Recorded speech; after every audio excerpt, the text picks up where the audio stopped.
What is going on, beautiful people? What is going on, beautiful people? Viewers from the 22 live on the scene Monday, Blues and Dews. A lot to talk about from what I call Steeler win Sunday. Yesterday was a very definition of any given Sunday, which is why I am highly upset. My boy Germ is not on the show, but we are still working on getting him live on the set because nobody sings the Any Given Sunday tune like he does. So I'm going to leave those honors to him.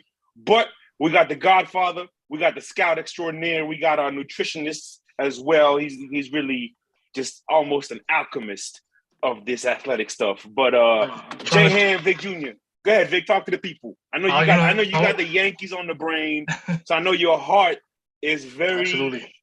I know you got a lot of energy tonight.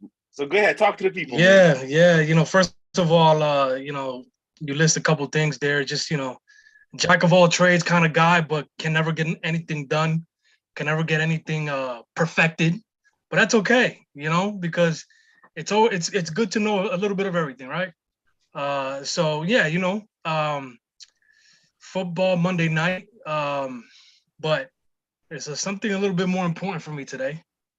Something I'd rather watch than Denver Broncos football. Now, you convinced me a little bit earlier, just a little bit. A little bit. Okay, good. But it's Game 5, win or go home game for these teams, Yankees, Guardians. Right now, there's some black clouds over the Bronx. So they're on a rain delay. We were supposed to get an update at 7. I don't know if that was released yet, as it pertains to a starting time. But other than that, man, it was a interesting Sunday, very interesting Sunday in the NFL. I know you had the opportunity to go see a game live. I want you to be the one to tell the folks, because we really didn't talk about it yesterday exactly where you were, since you like to you're the undisclosed location kind of guy. You know what I mean? So we don't talk about others' undisclosed locations. You know what I'm saying? I appreciate that. So other than that, man, yeah, I'm glad to be here with you and the Godfather as always. Having fun. Let's talk about it. Godfather, how you doing? Talk to the people. Hey, man. First things first, man. On my Sunday picks, when I make picks on Sundays, I just want the people to understand I've done no lab work. Sometimes it's just by feel. 60% of the picks sometimes are fuck you picks. It's just somebody just like, I don't want to see y'all win today. To hell with y'all. I'm picking another way. Yesterday, I just want to let all y'all know the teams that y'all root for are garbage, okay? I just got to get my troll on this for a few minutes because I see a whole lot of chatter on my timeline and all through the algorithm of the Facebook, universe and whatnot. And y'all don't talk football, y'all talk fans. So I'm going to bring the language straight to y'all live and direct. I'm going to start betting on some of y'all small ass, okay? For real. Chef, I'm going to start right here with you. I forgot that you mentioned where you were going to be yesterday. So I wake up on Sundays, I go to work, I clock in, I get the bakery started. I listen to the Kurt Angle show. Kurt Angle said that he's going to be at the stadium. He's a Pittsburgh native. He said he's going to be there wearing a terrible towel. What's the Intercept for Cancer, the campaign they got going, which I'm down for that. Fuck cancer, 365 all the way around. Initially, I'm like, okay, Kurt gonna be in the house. I'm gonna roll with the Steelers just because Kurt Angle's in the house. But then I thought about it. I got Chef's in the house. Last time he might get to see Tom, Okay, I initially had my pick on camera roll with the Steelers, but then I see Chef's at the former Heinz Field. I forgot what they name of that joint is now. It don't even matter. It don't even matter. But I'm like, okay, Chef's at the venue. Let me change my pick since Chef's in the building. These motherfuckers go out here and lay an egg, man. And I'm like, man, and who else got beat that way? The 49ers. I got memes waiting on y'all. And there's a lot of y'all on my timeline. And I know y'all said it. I can't wait to fuck with y'all. The Packers. I don't even want to talk about them. They getting close to being on my banned from TV list. They're approaching that. They're approaching. Shout out to Cal Fab. I should have went with the Bengals, but I looked at the Saints being October is voodoo and November and all that. And I didn't even think about Jamar Chase going back to the home state and get busy like that. Baltimore, I'm through fucking with y'all. Oh, I'm about to be Germ tag team partner. And big before I even pass back to you, Chef, I want to shout out the whole New York State and tri-state area. Buffalo 5-1, the Giants 5-1, the New York Football Jets that we refer to as Spirit Airlines. I have upgraded them to the now defunct Northwest Airlines for those y'all that remember Northwest. They are sitting at 4-2 and better than a whole lot of the teams that y'all root for. So that's what kind of Monday we got started out on October 17th, 2022. Yeah. Yo, real quick, shout out. Oh, I love the cup, man. Shout out to Jorge, man. You know, we give him a hard time about the Mets kind of just winning one game after winning 101 in the regular season. But he's got something to cheer on right now with the Giants. He's still humbling. This shout out. Yeah, he's still humbling himself. He's still humbling himself, though. The Knicks will be in the bluff Wednesday night. And you know what it is with me. Yeah. Oh, that's heel activity. that is fair ground for heel activity. Oh, what? Let's talk about where I was yesterday. So obviously, I went to the Steelers Buccaneers game, and the Buccaneers, more than definitely, like Jay, like you said, they laid an egg. I mean, for one, they came out real conservative, and they just stayed conservative. They never really got aggressive until they had to, which has kind of been a trend for them this year, and I really don't understand why. I know Bruce Arians is in there, but over the last couple of years, Byron Leftwich has been getting all this praise, and maybe some of it hasn't been exactly that warranted because some of the things we're seeing this year is just not good. And then yesterday, just having the view that I had where I could see everything, you know, it's a live lab session. That's why I love going to these games. There was a lot wrong. There was a lot wrong. I had all the 22. There was a lot wrong. Number one, that offensive line. That offensive line is a weakness 100%.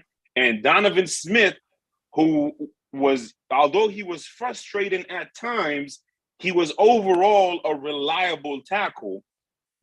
He hasn't been that reliable. And yesterday, even without TJ Watt, they were generating pressure a lot. And a lot of it came from his side of the ball, from the left side. So there's a lot going on wrong there.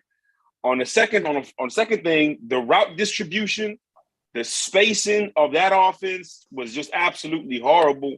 And then lastly, their defense, man, the problem with their defense is they do not make adjustments. And this has been a flaw for Todd Bowles for years and years and years. And it's still rearing its ugly head as they're trying to work through it here as a team. However, with all that being said, we got to talk about what we got to talk about. And that is the GOAT. The man is stressing, okay? The man is unable to focus. And listen, to quote one of my favorite movies, you either die a hero or you live long enough to see yourself become the villain. And 12 is approaching that villain status. It's very reminiscent of 98 Bulls, where he was just doing whatever he needed to do to get to the finish line. And the process wasn't as enjoyable. He's still committed to the process. It's just what makes these guys as great as they've been, the Jordans, the Kobes, the LeBrons, the Bradys, the Paytons, is that they enjoyed their commitment to the process. And I think what's happening right now is he's not enjoying the commitment to the process. And I mean, you know, he's a 45-year-old man with 45-year-old problems. He went home last night, got home maybe around 2, 3 a.m. It was nobody there. There was no food in the fridge. There was nobody he could come home to. So it's a whole different atmosphere that he's dealing with. that A, he's never dealt with, and B, he probably never thought he would have to deal with it. So I do think there is something really there with what's going on in his personal life. And it's not an easy thing, and we're not here to talk about anybody's personal problems. But I do think you're starting to see that what's happening in his personal life is starting to affect his professional life. And obviously there's some people who's going to criticize him for going to that wedding for Robert Kraft. I'm not going to criticize him so much for skipping the wedding. What I am going to criticize him for is the amount of days off he's taken. And we used to say, well, it's not a big deal because he doesn't need it. But maybe he does. Maybe as a team, they need him there every Wednesday instead of being wherever he is. Again, we don't really know what's going on in his personal life because that's the way he lives. Just he's, also obliges by the undisclosed location belief. So who knows what he's doing on that Wednesday? But Tampa has got a lot of problems. They got 99 problems, and the end of that line doesn't need to be said because it's not true, because that's one of them. Let's open it up, though, on that discussion of 12 and the Bucks, and then we'll go around the horn on the rest of the league. Yeah, go ahead. You want to go first? Oh, go ahead. So I had the opportunity to watch that game today. Watched it a few times, actually. First and foremost, he has some solid throws up the seam. He has some really fantastic throws up the seam. So, even though there might be some focus issues, is he focusing in practice? That's the question, because the team does look a little off. The offense does look like they're struggling to kind of get in rhythm with him. Off the offensive line, Mo, like you said, that left side, first and foremost, specifically, doesn't look very good. The guard, I don't even know who the guard's name is, but he replaced Ali Marpet.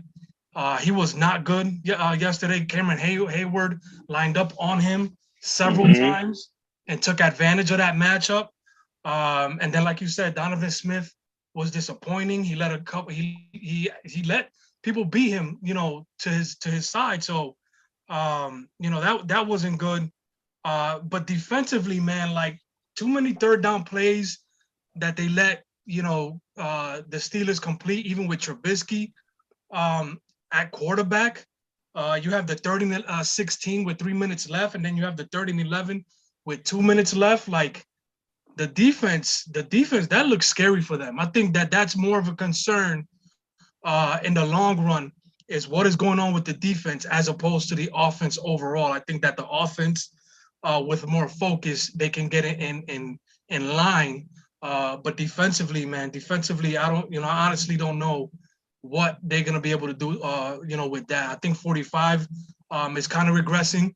And that secondary, besides the safety, escaping my name right now, who's outstanding. Antoine Winfield, baby Winfield, got 3 sacks already on the season. Other than that secondary looks sketchy, and the pass rush is just not there. Jay? Vic took it to the football route. I'm going to bring it back away from the football route. Let's go back to April. First weekend of April. And as the representative of 94 Feet of Life on this fine program this evening, I told you then that night, because this bastard interrupted the Final Four with that hoax-ass retirement, it was going to cost him a few games. It was going to cost him a few games. The games that I predicted, I was like, yo, y'all losing Atlanta twice. But you go to Heinz Field with them at 1-4 and reeling and struggling, and you lose to a rookie who started. It didn't complete the game, but he started. And like, let's put in the comments, the GOAT lost to Mitch Trubisky. Monopoly money, Mitch with the W. So I'm not liking the fact that Les got some ammo every freaking week from something. Every week, somebody's giving him something to talk about. In the words of Jim Cornette, he's a heel. What he does, motherfucker. Anyhow, yeah. But with 12 though, man, bringing it back to worldwideness again. He said this when it happened. This motherfucker don't want to go home. He don't. It jokingly, we like, yo, he don't want to be with his family. I even said it when they started saying, that they got lawyers and they working this, that, and other. I'm like, yo, what Giselle found out was that she was the mistress. Football has always been the wife, but Mm-hmm. she provided the balance. Mm-hmm. On the other side, he don't got that balance no more. Let's go back to flip it over to basketball real quick. Let's go back to when LeBron first went to Miami, that first season. They got to the finals and the whole deal. He had the worst finals performance of all of his finals performances. He'd been to a lot. Savannah and the boys were not in Miami that year. Mental and emotional struggle adjusting to what they got going on in Miami. And he played with Pat Riley, a Pat Riley run organization anyway. It's going to be some structure and a whole lot of culture shock, that comes with that. It's a culture shock that he probably going through. You know what I'm saying? Just for however long that they were married, and now you take that element. And then think about this. His best football came after he got married. Just the fact that he got better as he got older as a player, just skill wise, mechanics, IQ, it's all got better as he got older. But now you don't have that balance there anymore.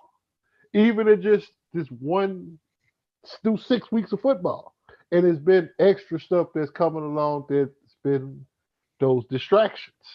It's just like you just go, like you said, Chef. It really just shows that these cats are human after all. Yep. 2009. Hey, See, and so 2009.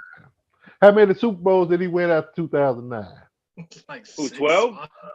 14, 16, 18. Right, won Yep. 4 more after he more. got married. Went to 7. Les said that 12 been a heel since he deflated footballs. That actually turned him into a hero when the dust was settled. And then after he left New England, kind of became America's favorite.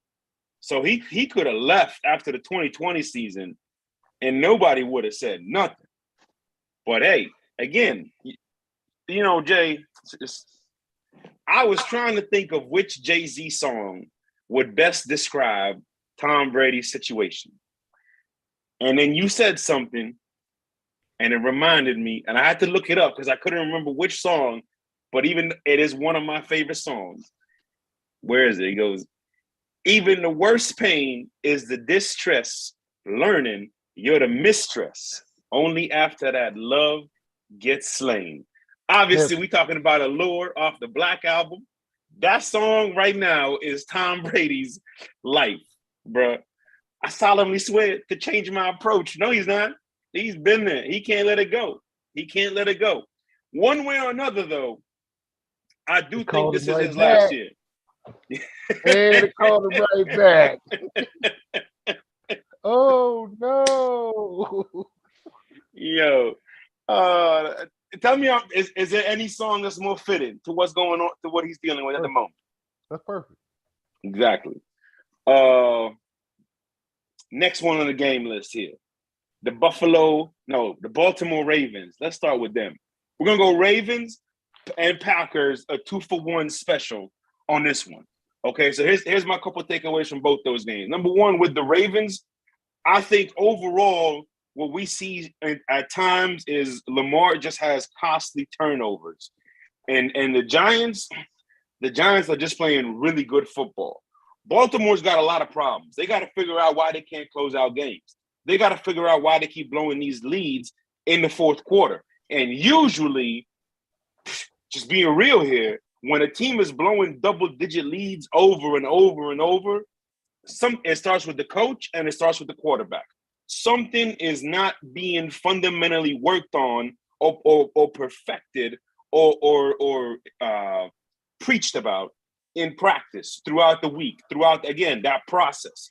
They are not completing the process of getting a 60-minute game plan together Sunday after Sunday. On the flip side, they played a team yesterday who, while they may be less talented, while they may be less known, were better prepared, much better prepared. And Brian Daboll, one way or another, he comes from that Saban Belichick coaching tree. And the good ones you from that tree, are gonna come prepared. Now we'll see if he can last. We'll see if he can keep it going. But it certainly seems like Daboll is in line for Coach of the Year. On the flip side with the Packers, I am not here for anybody to validate my knowledge of anything. And those of y'all that know me know that I have made crazier predictions. Now, I wasn't on the show yesterday, so there's no way for me to prove it. Y'all gonna just have to take my word for this.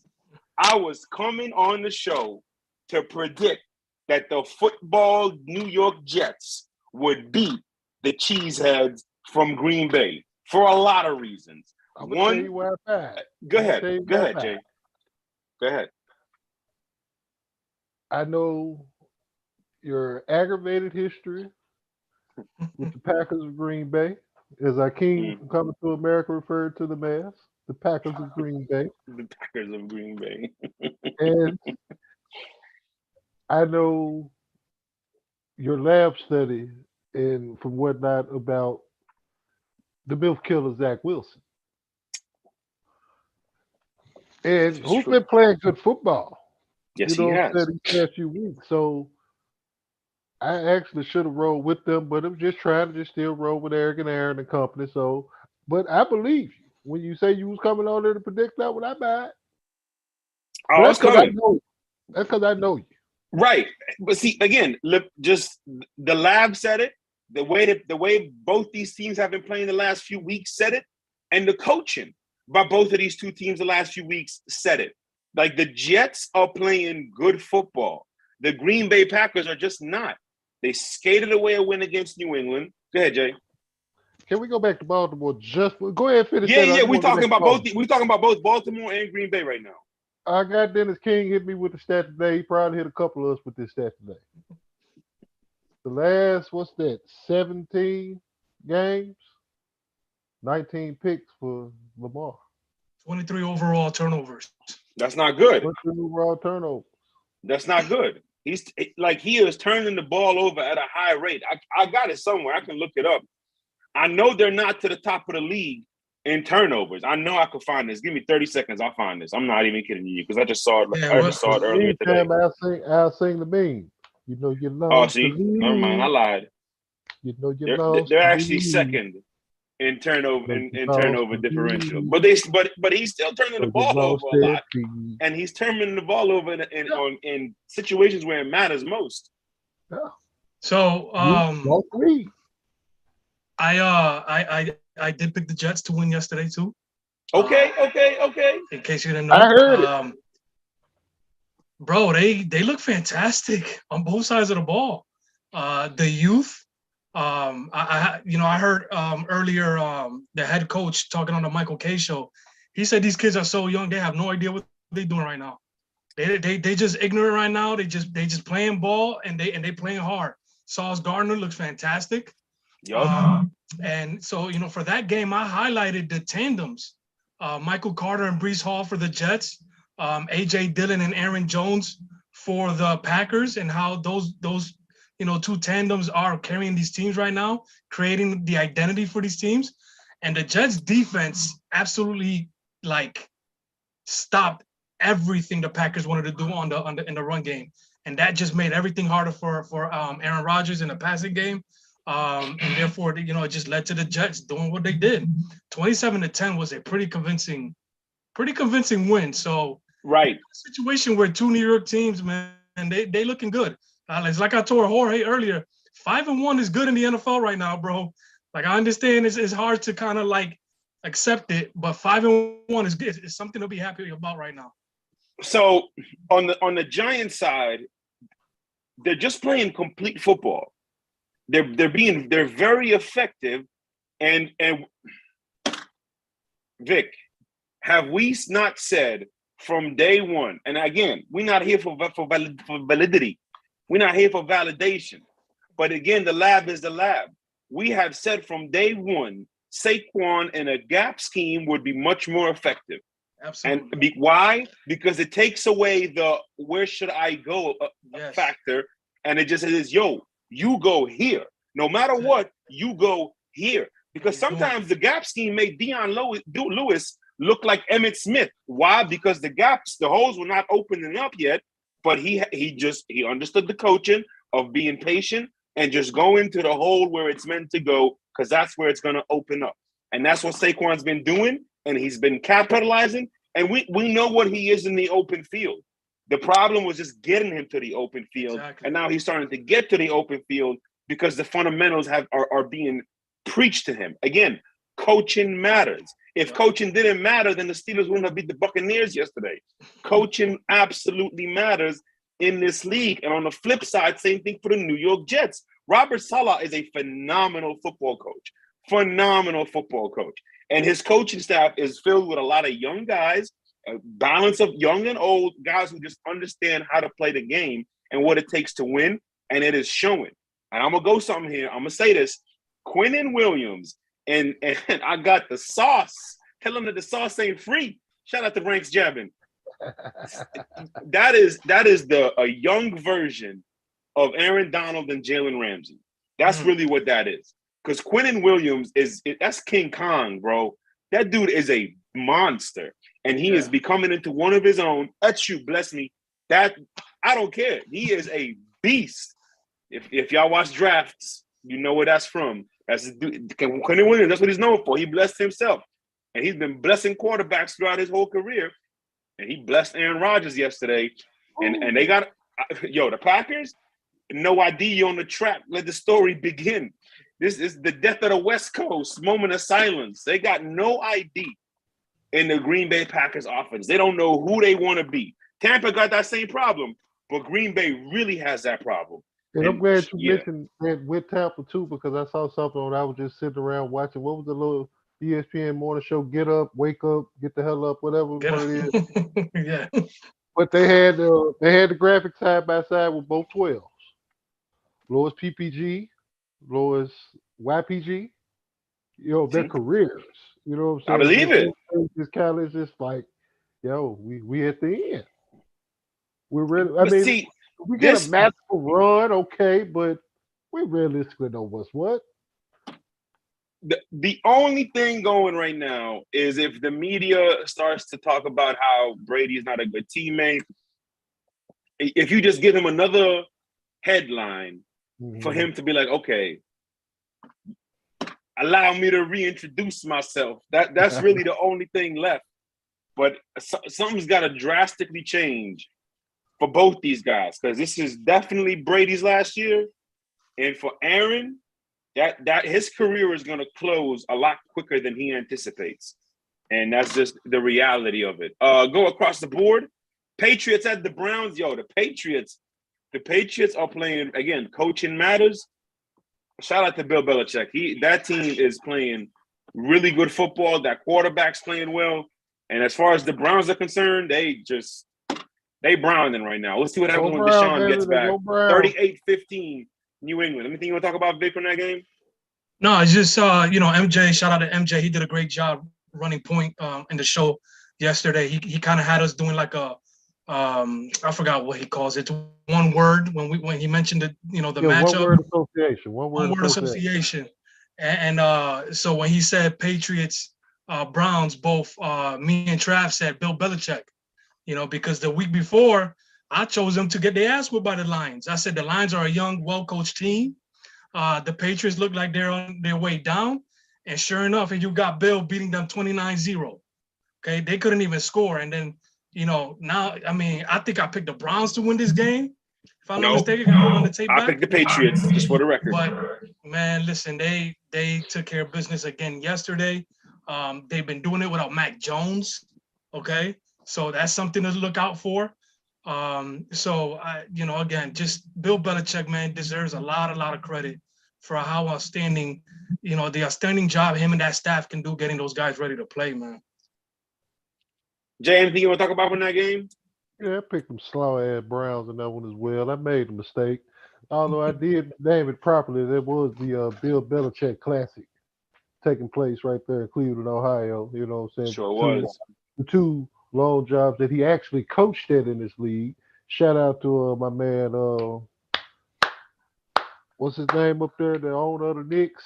That why he didn't take the Jets job to begin with. How the hell I forget the Knicks owner? I don't know, man. I don't know how I forget either. What the fuck is wrong with me? Oh my God, dog. We've made fun of him so much. It's gonna bother me. I gotta look it up. James Dolan. I got you. That's what it is. James Dolan. Dolan. But yeah, like I said, the coaching, man. The coaching comes with that. I picked the Chiefs just as not the Chiefs, but the Browns. Just because it's okay, come on, man. Try to get this, back up and whatnot. Then also I'm looking at like Bill. What you got, man? Because I like you, Vic, picked the Lions to win last week. Looking at them being the highest scoring team in football going through 4 weeks or whatever it was, averaging 35 a game. But what I neglected to remember was that they were giving up 35.1. So it's just one of those kind of deals. But it is what it is. Week 5, week 6 move, all good. Shout out to Bill for having the Patriots buses unload in front of the Jim Brown statue. And then apparently after the game, he brought the whole team back on the field and he showed them Jim Brown's name, Ozzie Smith's name, and a couple other people. And he said, that is the definition of being an NFL player. So shout out to Bill for that little tribute to some of those greats. He's a historian too. Most definitely. And he tied George Halas for second most wins of all time. So again, shout out to Coach Belichick, greatness personified. Vikings at Dolphins, not much to talk about in that game. Vikings handle their business. We'll see if Tua comes back next week. Colts at Jaguars. I mean, listen, I don't know what you want me to say. That was a decent football game. And I can't believe those words are coming out of my mouth, but whatever. 34-27 was the final score there. Bengals beat the Saints 30-26 in an up and down game. The Bengals, I caught a little bit of the show, and Vic, I heard you call them contenders, and you called the Saints pretenders, and I agree with you. But again, the Bengals, it's week 6 now. Like, they got to start cleaning some things up. This is the NFL, man. It is a year-to-year league. So the Packers, the Bengals, the Rams, the Buccaneers, like, they're not just going to let you walk into late January. The Chiefs, they're not going to just let you walk into late January. You got to earn it every year in this league. Yep. And so some of these teams, Halloween is right around the corner. You better start getting right. And then the Falcons and 49ers. Look, the 49ers, I don't know what to say, man. Every now and then the 49ers are just going to lose to a team that they should wipe off the face of the earth. Falcons playing somewhat competitive football, I guess. They did a really good job yesterday of containing that 49ers run game. Anything you want to talk about, Vic, before I go on to the next game? It's funny because shout out to Trav, man. I know he picked the Falcons. I don't even remember who I picked, but I remember he picked the Falcons for some reason. So Trav picked the Falcons? Trav picked the Falcons, dog. It is. Why? What happened? I don't remember. I don't know. He had some good points. He highlighted the running game. Trav, I don't know. This is concussion protocol. We need an evaluation. Now we highlighted the running game for both teams and how the Falcons can kind of exploit some of the the 49ers weakness, which would be the run, against the run. So because the pass rush has been there, the coverage has been there for the 49ers defense, but the Falcons, in order for them to win, they had to run the ball, and they sure did that yesterday. Yeah, no doubt about it. Bills and Chiefs in the game that did not disappoint. I said it in the wrong thread, but the Bills and the Chiefs, Allen and Mahomes, it's turning into this generation's Patriots, Colts, Manning versus Brady. Because every time they get together, you know it's going to be a classic game. And shout out to the Bills, man. The Bills, they beat the Ravens, they beat the Chiefs in games that they would have lost last year. They're not the $4 yet. It's not $3.99 just yet, but it's like $2.25 with inflation at the moment. So they getting up there. because they are winning games in the mud that they usually do not win. So I'll give them a lot of credit for it. But I do think the Chiefs, same thing. They got to learn. They got to evolve to keep being as good as they want to be. Jay? Shout out to the CD single, first of all. We just want to make sure everybody know what the reference is on this. 99-cent single versus the $4 CD single. Anyhow, that kid, Josh Allen, man, how long he been in the league? What's this about? What, year 5? 5, yeah. Yeah. This dude trucked the DB, came back, hurdled the same goddamn DB. Yeah. In the next quarter, then beat the same DB for the game-winning score. First of all, Ken Dorsey, get this man a running back and get this a running game established. In Buffalo. Because you got everything else you need on that offense. And truthfully, when your defense is healthy and ready to go, when you got Ed Oliver ready to go, you got Vaughn and you got the rest of them horses back there. They lost their safety though, right? Jordan Poyer, I think it was. Yeah, Jordan Poyer. No, I'm sorry. Micah Hyde. I think Poyer that's who it was. Yeah, Poyer actually drove the 15 hours to KC because he was not cleared to fly because of his rib injury. Damn. So they drove. I think he had somebody, like a driver, 15 hours. Okay. That was January football in October yesterday. Yeah. It was. Shout out to Tony Romo for predicting the score as well. Yeah, 24-20 said. Yeah. I want to see them again. I want to see them play again. No, I mean, real quick, some of the things I saw was, you put pressure on Pat to kind of get out of the pocket, kind of move, kind of go against his arm, basically to his left. You'll see some interceptions, some undecisive throws there. So, he doesn't have many weaknesses. He's growing, he's getting better. But again, if you're able to get him to moving to his left, he will make some, questionable decisions and stuff like that. And that's what we saw yesterday.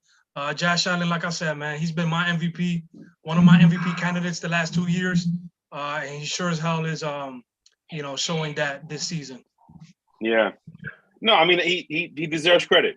The Bills as a whole deserve a lot of credit. The players do. The coaching, I'm still not a fan of the coaching, and it's the coaching that is going to keep me from making them, a 4.6 instead of a 4.0. So the other games from the 4:00 slot, you had the Rams and Panthers, and then you had the Seahawks and Cardinals. Seahawks took care of business against the Cardinals. The Cardinals are there's just like trade J.J. Watt, man. Trade J.J. Watt. Please. Kyler Murray is just not it. That coaching staff is just not it. Those players, something is just not working football-wise in Arizona. On the flip side, shout out to apparently the quarterback guru, Pete Carroll. I don't know what to say about Pete Carroll. I don't know. The Seahawks, this is the best Seahawks football that I've seen in about 6 years. And I'm not even lying. This is the best Seahawks football that I have seen in 6 years. Can we forgive not giving the football to 24 in Super Bowl 49, whatever it was?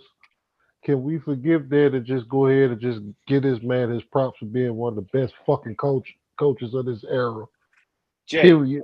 You win at the collegiate level. He got full control at the NFL level, and pretty much he damn near created a dynasty, okay, with the boom. And now to redo this, to move your best player, Bobby Wagner, move your quarterback, move away from them and retool that, come back and do that, and have them at least sitting where they are right now. They're competitive every week. He's one of the best coaches we've seen, man. I just want to give him his props. We haven't seen more 6'3" corners in the league since after Richard Sherman. We haven't seen more undersized linebackers since after Bobby Wagner. We haven't seen more athletic, hybrid, oversized yet undersized safeties since Cam Chancellor. We haven't seen teams adopt the cover 3 pattern match this widely, this universal since the 2013 Seahawks, or 2012, 2011 as well. Like, as much as we praise Belichick, and as much as we praise the Mannings and the Bradys and the Brees for their impact on modern football, Pete Carroll is in that same discussion. The modern NFL defense was first built in Seattle by Pete. So that man deserves a lot of credit. And me, I have been consistent for the last 8 years, okay? I do not blame him for the way they lost that game. I do not blame him for that play call. Not one bit whatsoever. Everybody wants to blame him because everybody just wants to have a reaction. First and goal, what they do, they run it. They still had 3 more downs. One of those downs, they were going to have to at least throw the football, because had they tried running it 4 times and they didn't make it, which, by the way, the lab says that there's a good chance they wouldn't have made it. Had they run 4 times and didn't make it, they'd have criticized him. He didn't tell Russell Wilson to throw a fucking interception, excuse my French. He didn't think that, like Malcolm Butler made one of the hardest interceptions ever. That was not an easy interception. It wasn't no gimme in any way. And they also scored on the exact same play right before the half. The exact same play. That play is the bread and butter of their offense. And I'm going to give Belichick his genius on that particular, just for the adjustment that Brandon Browner made on the game winner, which he jammed it to allow Malcolm Butler to make that. Yeah. See, who cats watch that football shit too, man? We watch that. That's facts. And then rumor has it that Russ was the one that made the change at the line of scrimmage to a pass play. So, you can't blame the coach if the quarterback saw something different. Let's not also forget this. There was no timeout called. No. That clock was running. Right. And again, you could watch it from the mic'd up version. That clock was running. And in the words of the Patriots coaching staff, they were like, yo, Bill, are we going to not call a timeout? And on the flip side, the Seahawks coaching staff was like, yo, why aren't they calling the timeout? So the clock was moving. And there was only 19 seconds left in the Super Bowl. And the clock was moving. And according to the coaches, all they heard from Bill Belichick's mouth, 3 corners. That's it. That was 3 corners. What they do, they went out with 3 corners, and the rest of them were front 7 players. Big defensive linemen. There's only like 1 or 2 linebackers on the field. The rest of them was defensive linemen. So they were going to make him throw it. They were not going to let him. They were not just going to give it to him. And like I said, the Patriots front 7 that year was really good. The Seahawks in 4th and 3rd and 1 and short that year, not so good. So the beef matchup went to New England. Right. Anyways, Rams at Panthers.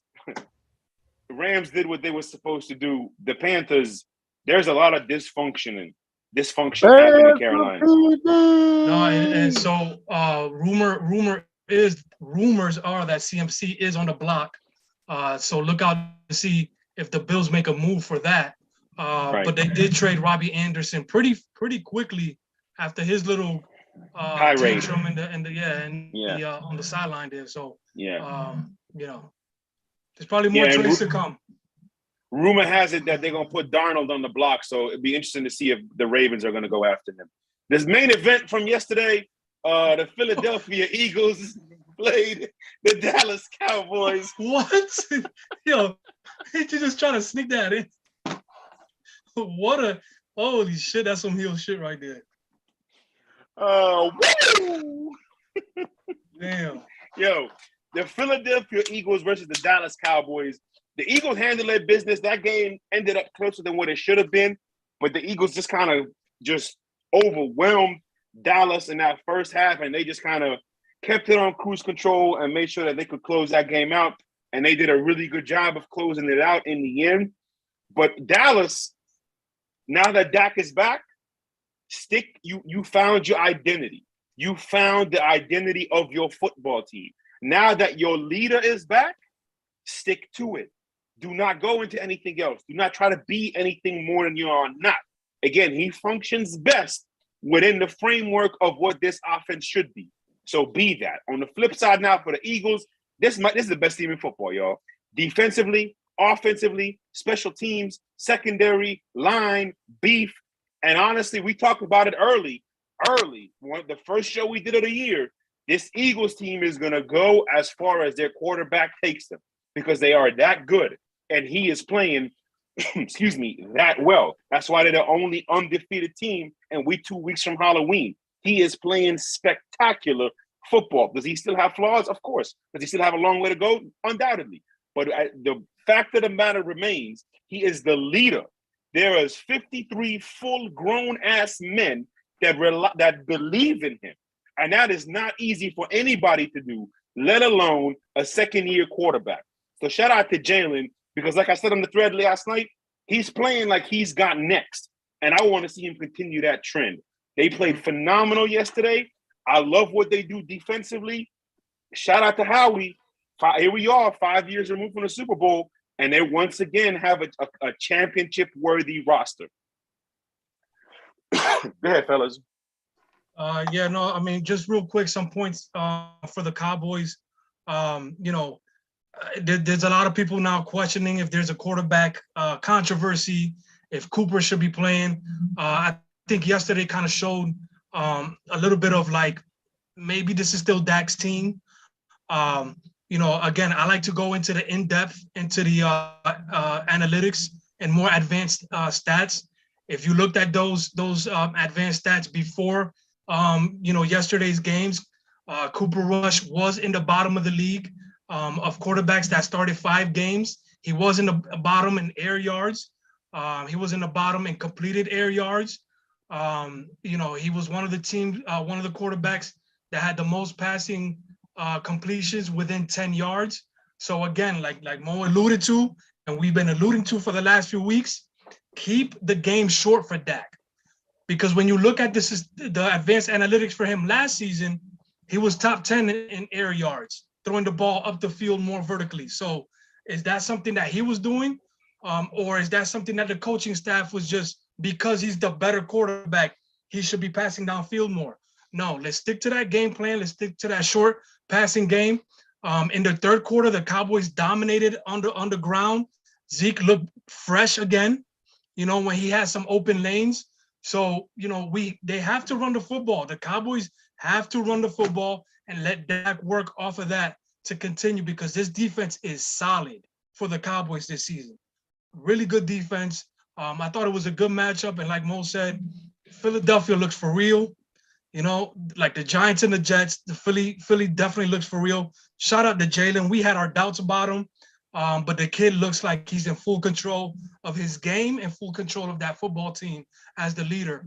I'm looking out for a lot of Philly and Cowboys and Giants to see who really is contenders to finish that division. I mean, all 3 teams could make the playoffs now with this playoff format. So I hope they do. I really hope we get 3 teams from the NFC East in the playoffs, because that's good for football. Jay? I think not only is it good for football, but it's like they're just 3 of the better teams in that conference anyway. Just this year, definitely.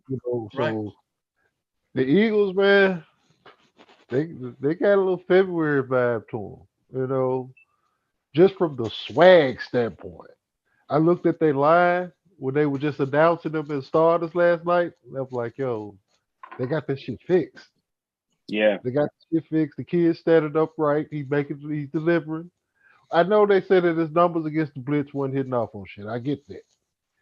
He'll get there. Oh yeah. They'll get there. That's a comfort. Definitely. That's a comfort thing right there. Right. It's a feel. 6-0. They can play in the mud. They physical. They still got one of my favorites in the game at number 91. I still rock the Fletch. Definitely. Fletch Boston. Definitely. Man, so I like what I see up there, man. I mean, I picked them to win the division. I really don't do picks like that, but I'm expecting them to win the NFC East anyway.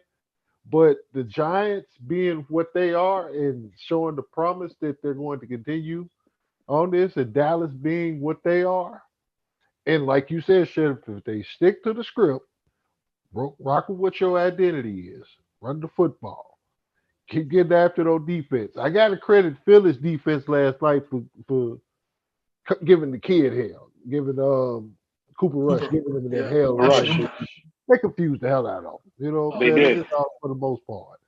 They did. Not so much as a knock to try to kill him, but I give the Eagles props on that. They got to see each other again. The Giants got to go to Dallas. Philly and New York got to see each other in class. Yep. And the Cobra Commanders just gonna lose their battle. No, it's exciting what's happening in the NFC East. And just last thing I want to touch on, we'll talk about this a little more later, but a few years ago, Jay, me and Jay were making a lot of lab posts when we was rocking in the Facebook groups as much as we was rocking.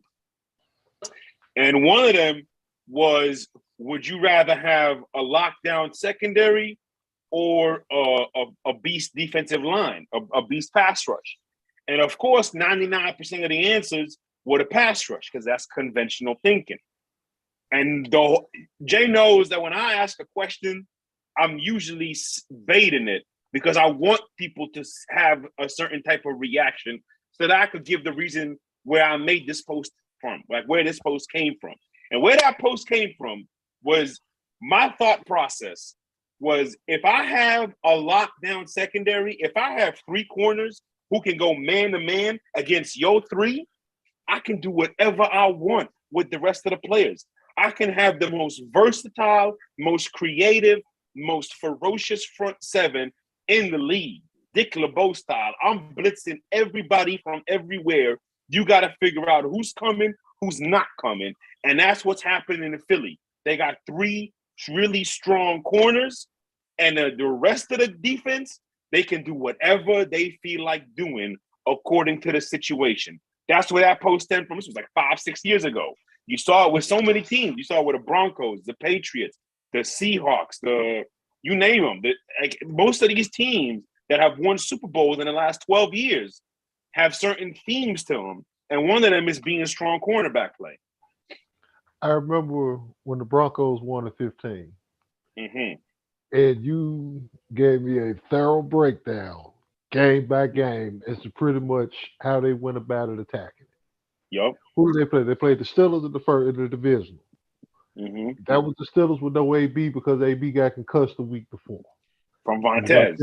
And then who was in that Denver secondary at that time? They had Aqib Talib, Chris Harris, and a young Bradley Roby when he in the slot, and then they had T.J. Ward and Darian Stewart.